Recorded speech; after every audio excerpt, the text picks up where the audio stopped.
Hello again, it's Bruce Braden. I'd like to read to you again from my book, He Will Say, I Am No Christian, the correspondence of John Adams and Thomas Jefferson to each other on religion, morals, and values.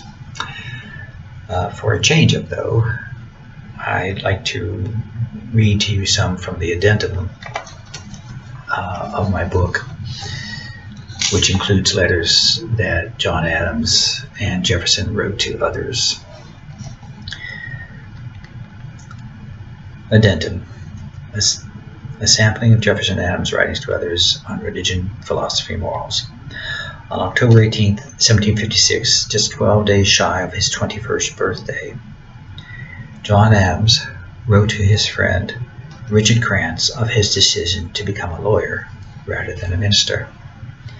Quote, "The frightful engines of ecclesiastical councils, of diabolical malice, and Calvinistical good nature never failed to terrify me exceedingly whenever I thought of preaching.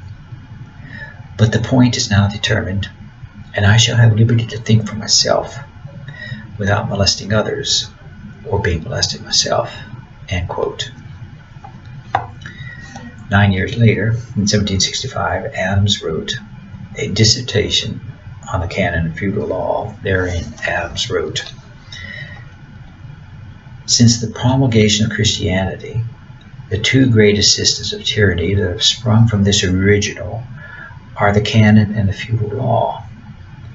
But another event still more calamitous to human liberty was a wicked confederacy between these two systems of tyranny above described.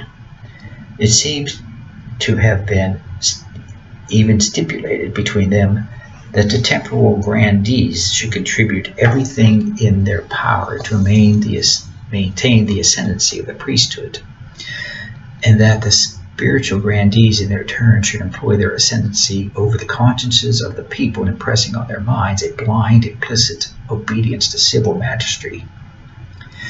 Thus, as long as the confederacy lasted and the people were held in ignorance, liberty, and with her knowledge, and virtue too, seemed to have deserted the earth, and one age of darkness succeeded another, until God, in his benign providence, raised up the champions who began and conducted the Reformation. From the time of the Reformation to the first settlement of America, knowledge gradually spread in Europe,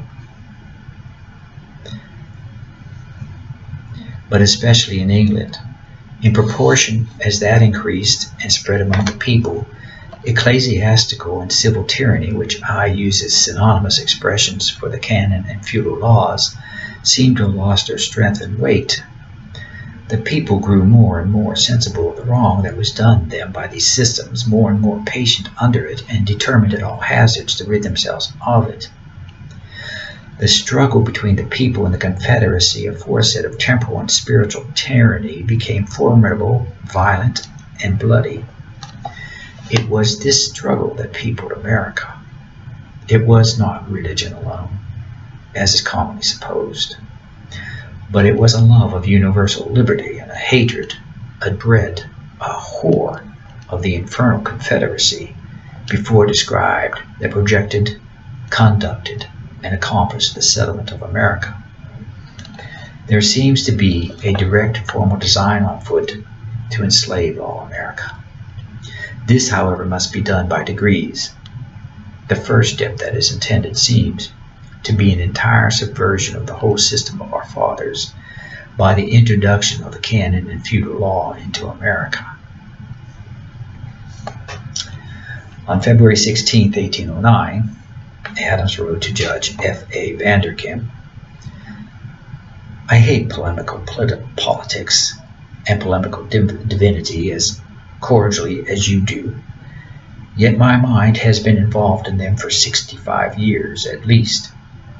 For this whole period I have searched after truth by every means and by every opportunity in my power, and with a sincerity and impartiality for which I can appeal to God, my adored Maker.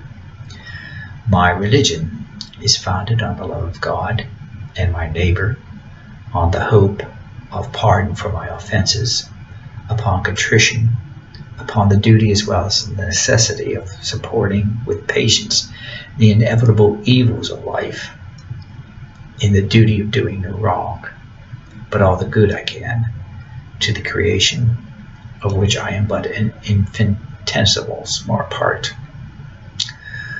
Are you a dissenter from this religion?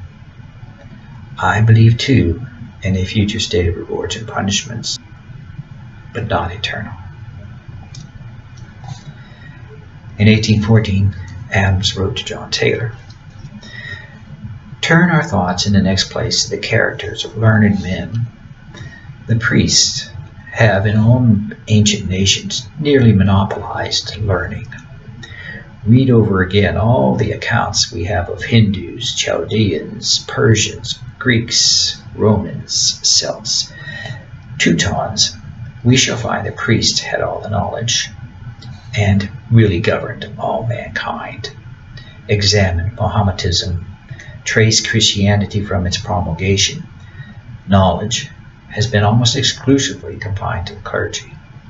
And even since the Reformation, when or where has existed a Protestant or dissenting sect would tolerate a free inquiry?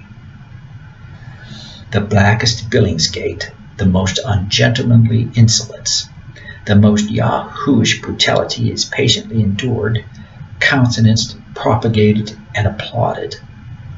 But touch a solemn truth in collision with dogma of a sect, though capable of the clearest proof, and you will soon find you have disturbed a nest, and all the hornets will swarm about your legs and hands and fly into your face and eyes." In 1814 letters to John Taylor, Adams writes, "What havoc have been made of books through every century of the Christian era? Where are the 50 Gospels condemned as spurious by the bull of Pope Gelasius? Where are the 40 wagon loads of Hebrew manuscripts burned in France by order of another pope because suspected of heresy? Have you considered that system of holy lies and pious frauds that have raged in triumph for 1500 years, in which Chateaubriand appears at this very day to believe as sincerely as St. Augustine did?" On December 27, 1816, Adams wrote to F.A. Vanderkam, "Christianity, you will say, was a fresh revelation. I will not deny this. As I understand the Christian religion, it was and is a revelation. But how has it happened that millions of fables, tales, legends have been blended with both Jewish and Christian revelation that have made them the most bloody religion that ever existed?" On July 8, 1820, at the age of 84, Adams wrote the following to Presbyterian minister Samuel Miller. "I must be a very unnatural son to entertain any prejudices against the Calvinists or Calvinism according to your confession of faith. For my father and mother, my uncles and aunts, and all my predecessors from our common ancestor who landed in this country 200 years ago, wanting 5 months, were of that persuasion. Indeed, I have never known any better people than a Calvinist. Nevertheless, I must acknowledge that I cannot class myself under that denomination. My opinions, indeed, on religious subjects ought not to be of any consequence to any but myself. To develop them and the reasons for them would require folio larger than Willard's body of divinity, and after all, I might scatter darkness rather than light. Before I was 12 years of age, I necessarily became a reader of polemical writings of religion as well as politics. And for more than 70 years, I have indulged myself in that kind of reading as far as the wandering, anxious, and perplexed kind of life which Providence has compelled me to pursue would admit. I have endeavored to obtain as much information as I could on all the religions which have ever existed in the world. Mankind are by nature religious creatures. I have found no nation without a religion, nor any people without the belief of a supreme being.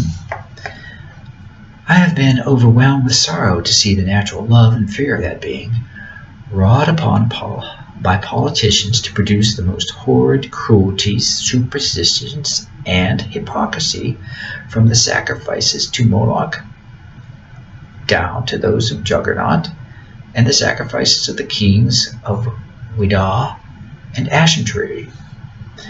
The great result of all my researches has been a most diffusive and comprehensive charity. I believe with Justin Martyr that all good men are Christians, and I believe there have been and are good men in all nations, sincere and conscientious. In response to the creation of Bible societies in 1816, in addition to lamenting to Jefferson that the corruptions would not be removed from Bibles prior to world distribution, Adams had this to say in a May 30th, 1821 letter to Stephen Sewall. These Bible societies have been invented by deeper politicians still to divert mankind from the study and pursuit of their natural rights. I wish societies were formed in India, China, and Turkey to send us gratis translations of their sacred books. One good turn deserves another.